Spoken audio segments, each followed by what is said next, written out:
મિત્રો આજે આપણે ટ્રિગોનોમેટ્રીનો એક મોસ્ટ એમપી દાખલો જોવાના છે કે જે બેઝિક અને સ્ટાન્ડર્ડ બંને માટે મોસ્ટ એમપી છે. તો વિડીયો ચાલુ કરતાં પહેલાં હજી ચેનલને સબસ્ક્રાઈબ ના કરી હોય તો જલ્દીથી ચેનલને સબસ્ક્રાઈબ કરો અને નોટિફિકેશન પર ક્લિક કરો કે જેથી કરીને આપણે કોઈ પણ વિડીયો મૂકીએ તો સૌથી પહેલાં તમારી પાસે આવે. તો આજનો વિડીયો ચાલુ કરીશું. જો 7 cos θ પ્લસ 3 sin θ બરાબર 3 તો cos θ બરાબર ખાલી જગ્યા. તો આપણે લખીશું કે 7 cos θ plus 3 sin θ is equal to 3. આપણે cos θ બરાબર જવાબ લાવવાનો છે.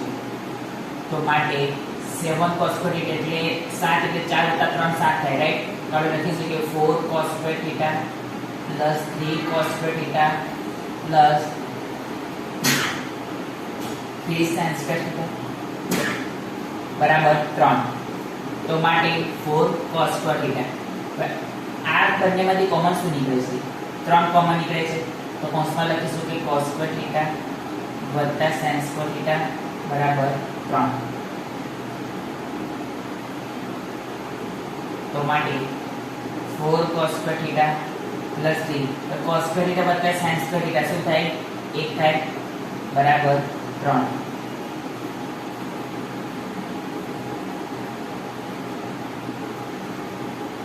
તો માટે 4 cos θ 3 એકલા 3 બરાબર 3.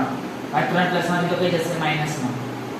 તો માટે 4 cos θ બરાબર 3 માઈનસ 3.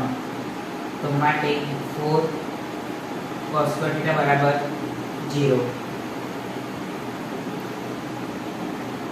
આપણે શોધવાનું શું છે? આપણે શોધવાનું cos θ છે. તો માટે લખીશું cos θ. આપણે cos θ શોધવાનું છે. પહેલા 4 હટાવવો પડે. 4 ગુણાકારમાં છે તો કઈ જશે? ભાગાકારમાં. એટલે cos θ બરાબર 0 ભાગ્યા 4. તો માટે cos θ બરાબર 0. તો cos θ બરાબર 0 તો cos θ બરાબર શું થાય? 0 થાય. તો આપણે શું કીધું છે કે જો 7 cos θ વત્તા 3 sin θ બરાબર 3 તો cos θ બરાબર શું આવે? જવાબ 0.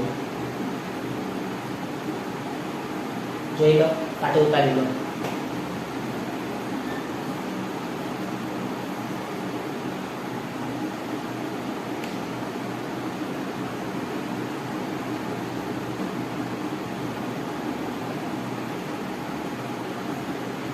તો મિત્રો આજના વિડીયોમાં આટલું જ. કાલે ફરી નવા વિડીયો સાથે મળીશું.